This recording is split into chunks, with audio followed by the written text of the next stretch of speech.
Brendan Fraser was born in America but grew up in Holland, Switzerland and Canada. His first big role as an Ice Age time traveller in Encino Man was followed with a star turn next to Matt Damon, Ben Affleck and Chris O'Donnell in School Ties. Since then, Mr Versatile has starred in comedies like George of the Jungle, as well as Oscar winners like Crash and Gods and Monsters. Now he's back in the much-anticipated third instalment of The Mummy, The Tomb of the Dragon Emperor. This is incredible.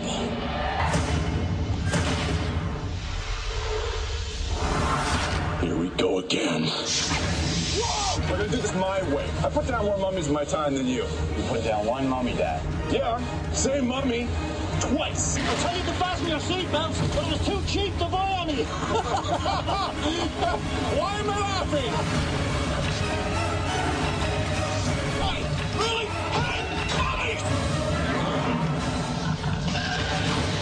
Time to go. Please welcome Mummy's boy, Brendan Fraser.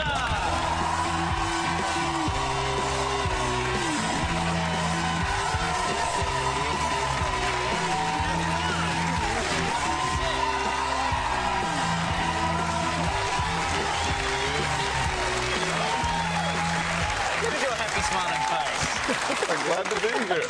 Well, I'm sure you are glad to be here, because I heard last time you were in the country, an emu or tried to have sex with you. Don't bring that up. And I'm hoping the fans have been a little friendlier this time. Well, there was a zoologist on hand to supervise the encounter. What happened? I went to the zoo, and the Perfectly fine so far. And the zoologist said, "Now, I just want you to know, mate, that it's emu mating season." And I said, "What?" And he said, "You'll notice that the emu next to you's penis is extended." And sure enough, there's this bird looking me in the eye with a boner. And the rest I just can't talk about. Wow. Unless I'm lying down. I've never seen an erect You don't want to! After the show. Okay. Save it for the after party. Well, I tell you what, it's good to have you back for another mummy film. Me too. When will the mummies die? What do you have to do, man, to get rid of the mummies? My character Rick has been asking himself for the last, 12 years? You get rid of the first mummy, now we've got a new mummy. I know! Why don't these guys just leave me alone? My wife goes and does a little digging, and all of a sudden there's a scourge of megalomaniacal mummies that want to rule the world. Why is it my job to get rid of these things? Oh, well, I guess because people like watching me do it. And this time round, there's a lot of you doing it with your shirt off. A little bit. There's quite a bit. More than a little bit. More than the emu. That's true. Well, the emu, he's going to love it. He's going to love it. The box office is going to go through the roof. At the zoo. At the zoo, absolutely. Now, Jet Li plays the mummy in this one. He does. He's the bad guy, and you get to fight with him, which I thought would be a pretty cool gig to get. Yeah, and I heard that he was going to play the heavy. First, I thought, yes! And I thought, I'm going to have my ass handed to me by Jet Li. And then I thought, what am I going to do? So I got in shape, punching, kicking. And then finally you get there and you meet the actors, right? And by the way, I should mention that Michelle Yeoh is also in this picture. Yeah, yeah. And she's beautiful. I mean, like, kind of like... And so when I met her after I was doing that, I asked her if she had any advice, because she worked with him on several pictures before, but they never played adversaries in films before. And in Mummy 3, it's like the fight of Jet Li versus Michelle Yeoh. It's getting billed like a Vegas, purse prize fight. Anyway, so in China, that is. I asked her, is there anything I need to know about Jet? And she said, yes. Hit him first, hit him hard, hit him high, hit him fast. I'm like, yeah, I'm going to do that. It's Jet Li. I would have thought maybe that's it, like an icebreaker thing. You would like your own elbow in your own ear? Well, I'd fight like a girl. That wouldn't count. No. I'd be like this. My martial arts is... So what did you do? Did you do it? When I met him, I said, hello, how are you? You wussed out, Fraser. No, wait a second. Actually, it gets better. I said, hello, how are you? He gets out this truck. We're coming back. He's coming back from the gym. And I saw him size me up, but he did it in that sort of martial arts.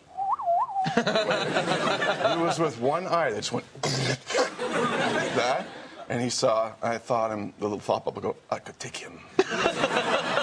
So I want to make him feel more comfortable because I'm a lurch, you know, compared to him. You know, dynamite comes in small packages. So Sure. I shook hands with them. I stepped off of the sidewalk really, you know, sort of kung fu, very zen way, and I let him be eye to eye with me by having the extra this height of the sidewalk, just so as to be diminutive. And then I slouched a lot. And I said, "Nice to meet you, sir."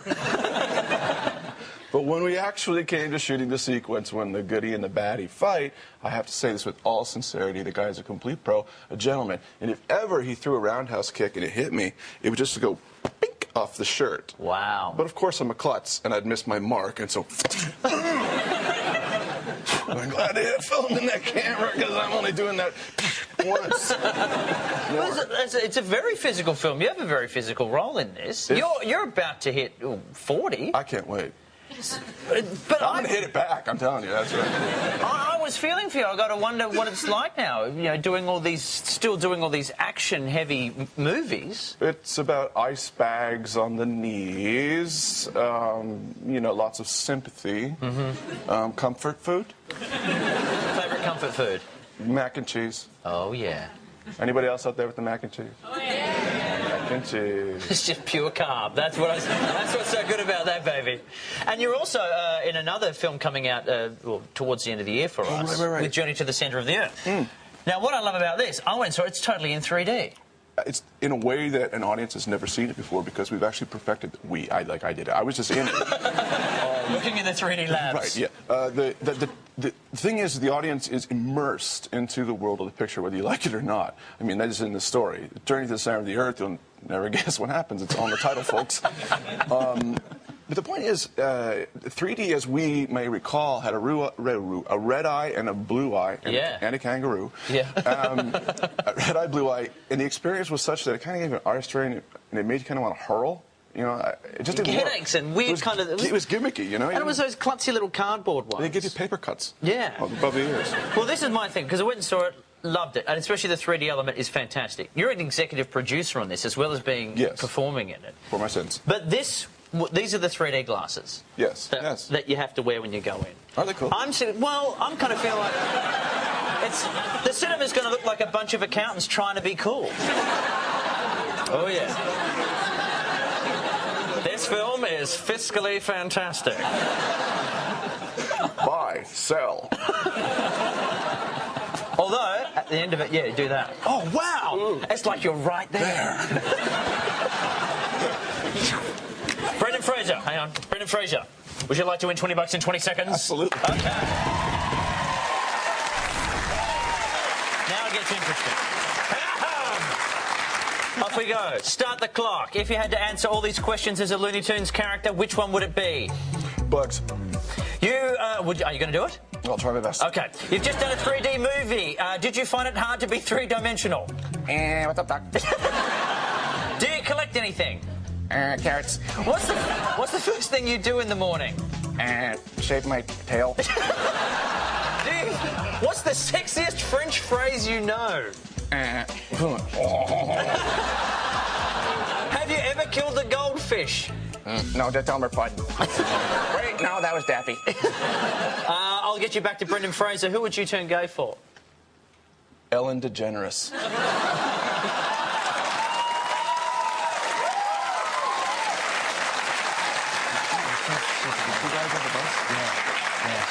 She rides the other bus? One of the other team, yeah. Oops. Hi, Ellen. I'll keep the $20, but you can keep the glasses. Cheers. Brendan Fraser, he's going to stick around. Ladies and gentlemen, The Mummy, Tomb of the Dragon Emperor opens September 11 in Australia and New Zealand. Please thank Brendan Fraser.